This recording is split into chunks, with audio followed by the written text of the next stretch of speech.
we're wanting to change the way we look at first-person games. I mean, we're sort of traditionally it's a gun and you move around and you shoot people, and we've kind of forgotten the person part of first person. We wanted to look at that again, look at the kind of physicality of being a person, kind of experiencing being in that body, and that's why we started to look at having this full-bodied experience with the complete body, the legs, the arms, everything, and actually changing the way you interact with the world as well. The first most important thing to mention is to say, it's not like science fiction, it's nothing like that.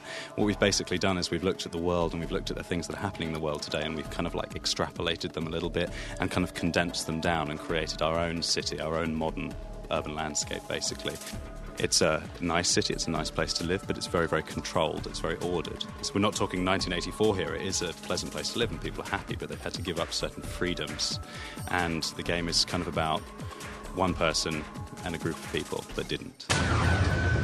You can look at other games in first person. A traditional thing is saying, jumping in first person is always crap. It isn't. It's just not that game's focus. If it's a shooter, of course they're not focusing on jumping. I mean, it just depends what you're building. And so, but yeah, I mean, we've certainly looked at other games for influence, both third person games like Prince of Persia, for example, or first person games as well, like Breakdown.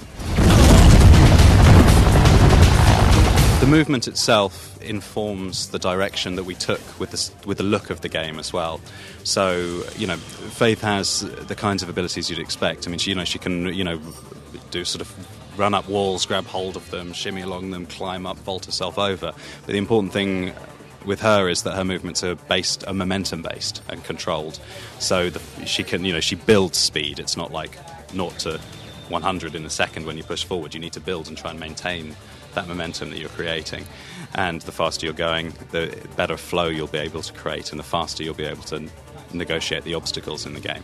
That movement and that need to be able to look at your environment and quickly see things, like see opportunities that see movements, see places that you can get across, that inform the art direction as well. It's white, it's clean, it's it's sterile, it's there's something unpleasant about that kind of that cleanliness and that sterility. But the brighter colours are popping out. They're sort of they're leading her in certain directions. They're driving her to use her moves and highlight certain objects and things that she can interact with. And we do have armed combat. There are guns in the game. She just doesn't always need to use them.